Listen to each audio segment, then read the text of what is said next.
AI expo ප්‍රදර්ශනයේ සහභාගී වෙන අවස්ථාවේදී තේ කර්මාන්තයේ සඳහා ජාත්‍යන්තරව ලැබුණු ගින්ස් වාර්තාව පිළිබඳව පැහැදිලි කරද්දී මගේ අතින් ගින්ස් වාර්තාවක් පිටුවීම කියන වචනේ වෙනුවට නොබෙල් ත්‍යාගය එමතේ වාර්තාව සඳහා ලැබුණායයි සඳහන් වීම නිසා ඇතිවෙච්ච වැරදීම ඉතාමත් සිද්ධ කළ දෙයක් නෙමෙයි.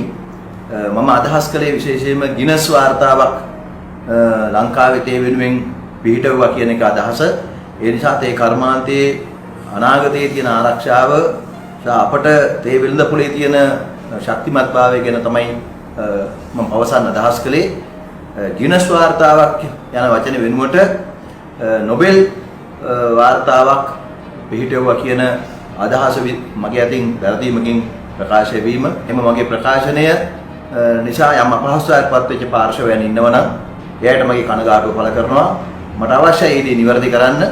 මම එතනදී පැහැදිලි කරේ ලංකාවේ තේ වෙනුවෙන් ජාත්‍යන්තරේ ජපානයේදී ගිනස් වාර්තාවක් තියලා පිළිගැනීමක් ලක් කළා වෙලා තියෙනවා කියන එක. ඒ නිසා මට නැවතත් එය නිවැරදි කරන්නට අවශ්‍ය නිසා තමයි මගේ Facebook පිටුව හරහා මේ නිවැරදි කරන්නේ.